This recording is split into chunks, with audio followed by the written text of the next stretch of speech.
जय श्री हरि। श्रीमद् भगवद गीता महात्म्य की कथाएं। श्रीमद् भगवद गीता के 9वें अध्याय का महात्म्य। महादेव जी कहते हैं, पार्वती, अब मैं आदर पूर्वक 9वें अध्याय के महात्म्य का वर्णन करूंगा। तुम स्थिर होकर सुनो। नर्मदा के तट पर महिष्मती नाम की एक नगरी है। वहां माधव नाम के एक ब्राह्मण रहते थे, जो वेद वेदांगों के तत्वज्ञ और समय समय पर आने वाले अतिथियों के प्रेमी थे। उन्होंने विद्या के द्वारा बहुत धन कमाकर एक महान यज्ञ का अनुष्ठान आरंभ किया। उस यज्ञ में बलि देने के लिए एक बकरा मंगाया गया। जब उसके शरीर की पूजा हो गई, तब उसको आश्चर्य में डालते हुए उस बकरे ने हंसकर उस उच्च स्वर से कहा, ब्राह्मण, इन बहुत से यज्ञों द्वारा क्या लाभ है? इनका फल तो नष्ट हो जाने वाला है तथा यह जन्म, जरा और मृत्यु के भी कारण है। यह सब करने पर भी मेरी जो वर्तमान दशा है, इसे देख लो। बकरे के इस अत्यंत कौतूहलजनक वचन को सुनकर यज्ञ मंडप में रहने वाले सभी लोग बहुत ही विस्मित हुए। तब वे यजमान ब्राह्मण हाथ जोड़ अपलक नेत्रों से देखते हुए बकरे को प्रणाम करके श्रद्धा और आदर के साथ पूछने लगे। ब्राह्मण बोले, आप किस जाति के थे? आपका स्वभाव और आचरण कैसा था? तथा किस कर्म से आपको बकरे की योनि प्राप्त हुई? यह सब मुझे बताइए। बकरा बोला, ब्राह्मण, मैं पूर्व जन्म में ब्राह्मणों के अत्यंत निर्मल कुल में उत्पन्न हुआ था। समस्त यज्ञों का अनुष्ठान करने वाला और वेद विद्या में प्रवीण था। एक दिन मेरी स्त्री ने भगवती दुर्गा की भक्ति से विनम्र होकर अपने बालक के रोग की शांति के लिए बलि देने के निमित्त मुझसे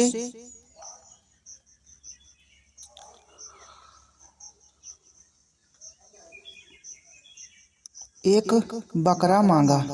तत्पश्चात जब चंडिका के मंदिर में वह बकरा मारा जाने लगा, उस समय उसकी माता ने मुझे शाप दिया, ओ ब्राह्मणों में नीच पापी, तू बच्चे का वध करना चाहता है, मेरे बच्चे का वध करना चाहता है, इसलिए तू भी बकरे की योनि में जन्म लेगा।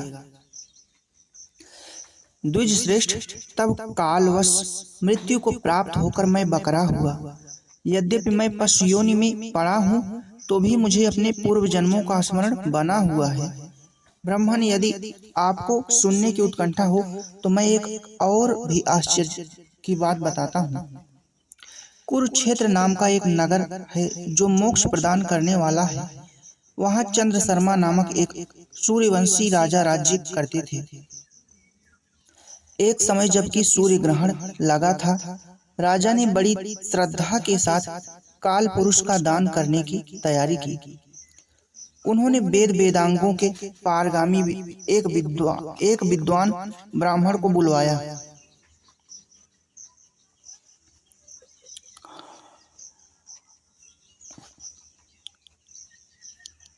और पुरोहित के साथ वे तीर्थ के पावन जल से स्नान करने को चले। तीर्थ के पास पहुंचकर राजा ने स्नान किया और 2 वस्त्र धारण किए। फिर पवित्र एवं प्रसन्नचित्त होकर उन्होंने श्वेत चंदन लगाया और बगल में खड़े हुए पुरोहित का हाथ पकड़कर तत्कालोचित मनुष्यों से घिरे हुए अपने स्थान पर लौट आए। आने पर राजा ने यथोचित विधि से भक्ति पूर्वक ब्राह्मण को काल पुरुष का दान किया। तब काल पुरुष का हृदय चीर कर उसमें से एक पापात्मा चांडाल प्रकट हुआ। फिर थोड़ी देर के बाद निंदा भी चांडाली का रूप धारण करके काल पुरुष के शरीर से निकली और ब्राह्मण के पास आ गई। इस प्रकार चांडालों की वह जोड़ी आंखें लाल किए निकली और ब्राह्मण के शरीर में हठात प्रवेश करने लगी। ब्राह्मण मन ही मन गीता के 9वें अध्याय का जप करते थे और राजा चुपचाप यह सब कौतुक देखने लगे।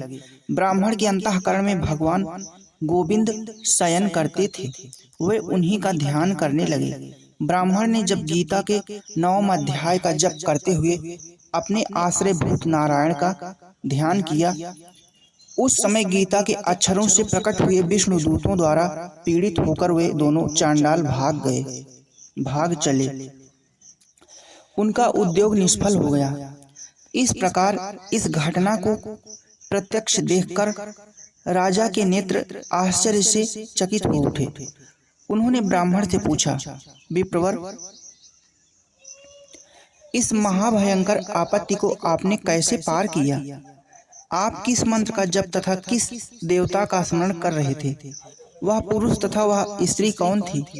वे दोनों कैसे उपस्थित हुए? फिर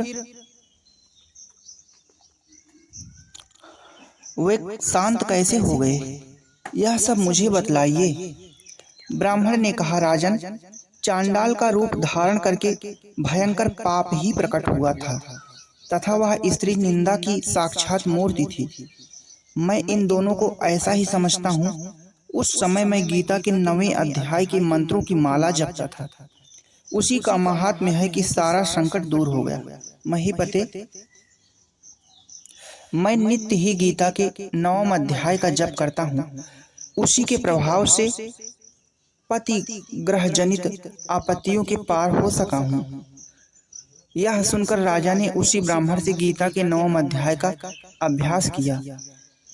फिर वे दोनों ही परम शांति मोक्ष को प्राप्त हो गए। यह कथा सुनकर ब्राह्मण ने बकरे को बंधन से मुक्त कर दिया और गीता के 9वें अध्याय के अभ्यास से परम गति को प्राप्त किया। जय श्री हरि। ओम नमः शिवाय। ओम नमः शिवाय। जय माता लक्ष्मी, जय माता पार्वती, जय माता पार्वती, जय श्री राम।